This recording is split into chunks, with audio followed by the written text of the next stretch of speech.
প্রচারে ছড়ইনিং সুদীপ্তের হানা বেআইনি মদের থেকে।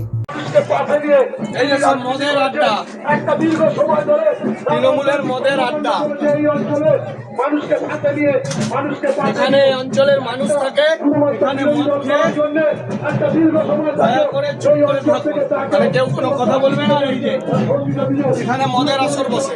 প্রচারে বেরিয়ে ঝোড়ো ইনিংস বিজেপি প্রার্থী সুদীপ্ত দাসের। কখনো ঢুকে পড়ছেন সাতটার থেকে, আবার কখনো অবৈধ মদের থেকে হানা দিচ্ছেন। শনিবার সকালে তিনি কাজনাপাড়া পুরসভার 23 নম্বর ওয়ার্ডের রবীন্দ্রপল্লী মাঠ থেকে জনসংযোগ শুরু করেন। প্রচারে বেরিয়ে ওই ওয়ার্ডের রেল কোয়ার্টার মোড়ে থাকা মদের থেকে তিনি হানা দেন। তার অভিযোগ, প্রকাশ্যে রমরমিয়ে চলছে মদের ঠেক। রাস্তা দিয়ে মহিলারা পথ চলতে ভয় পান। তার দাবি, তৃণমূলের মদতেই রমরমিয়ে চলছে এই মদের ঠেক। এই অঞ্চলের মানুষ থাকে, এখানে মদ খেয়ে দয়া করে চুপ করে থাকুন, মানে কেউ কোনো কথা বলবে না। এই যে এখানে মদের আসর বসে, মদের আসর বসে। এই অঞ্চলের কোনো মা বোন কোনো যেতে পারে না। আপনার মনে হয় এগুলো তৃণমূলের অজান্তে হয়? এই দেখুন, গ্লাস মদ, বাংলা মদের আড্ডা। এখানে বসে মদের ঠেক, এবং এখান দিয়ে কোনো মা বোন যেতে পারে না।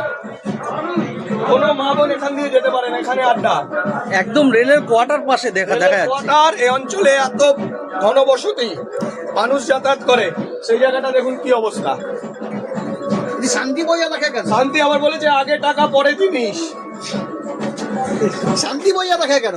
চুপচাপ মদ খাও, মদ খেয়ে ওরা উজ্জুতি করবে, যাতে কেউ জানতে না পারে। না তারপরে মদ খেয়ে উজ্জুতি করবে। প্রশাসন একদম চুপ তালে। প্রশাসনের নজরে নেই।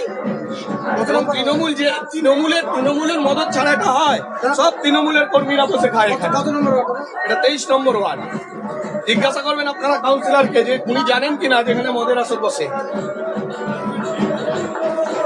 এটা কি সংস্কৃতি?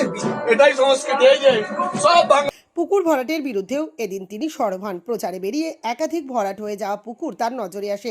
তিনি বলেন, আগে সমস্ত পুকুরে মাছ চাষ হতো। তৃণমূলের জমি হাঙরেরা একাধিক পুকুর ইতিমধ্যেই ভরাট করে ফেলেছে। তার হুঁশিয়ারি, 4 মের পর ভরাট হওয়া সমস্ত পুকুর পুনরায় খনন করা হবে। ওদিকের একটা পুকুর তো দেখাতে পারলাম না, পুরো পুকুরটা এরকম করেছে। পুকুরের মধ্যে আর কি খুঁটি পুঁতেছে, তার উপরে ওই মাছার মতন তারপরে পানি। এই অঞ্চলের জল কোথায় যাবে ভগবান জানে, আর তৃণমূল। এই অঞ্চলের মানুষ বলছে অবস্থা এগুলো দেখুন, জলই জ্যান্ত পুকুর ছিল। এখানকার মানুষ এখানে আমরা মাছ চাষ হতে দেখেছি। এখানে পুকুর, তারপরের পুকুর এই অবস্থা করেছে। সব একদম পরিষ্কার করে দেওয়া হবে। উন্নয়ন, এই হচ্ছে চেয়ারম্যান কমল অধিকারী, সুবোধ অধিকারীর উন্নয়নের জোয়ারে ভেসে যাচ্ছে। দেখুন তো উন্নয়ন। এই কলোনিকে চিরকাল ছোট চোখে দেখে, ছোট নজরে দেখে। তাই জন্য এখানকার নিয়ে বিন্দু মাত্র মায়া মমতা এদের নেই। পার্টি অফিসটা আমাদের করে যাওয়া পার্টি অফিস, নিজেদের পয়সায় এখানকার মিস্ত্রিরা যারা কাজ করতো, তারা বিনা পরিশ্রমে, বিনা পারিশ্রমিকে নিজেরা কষ্ট করে সারাদিন কাজ করে এসে রাত্রিরে এসে পার্টি অফিস করেছে। সেই পার্টি অফিস ভোগ করছে, নিজেদের একটা করার ক্ষমতা হয়নি। সেটা তো বিধায়ককে চেয়ারম্যানকে জিজ্ঞাসা করতে হবে ছবিগুলো দেখিয়ে।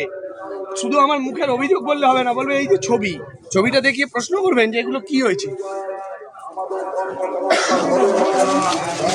বীজপুরের ভূমিপুত্র সুদীপ্ত দাস।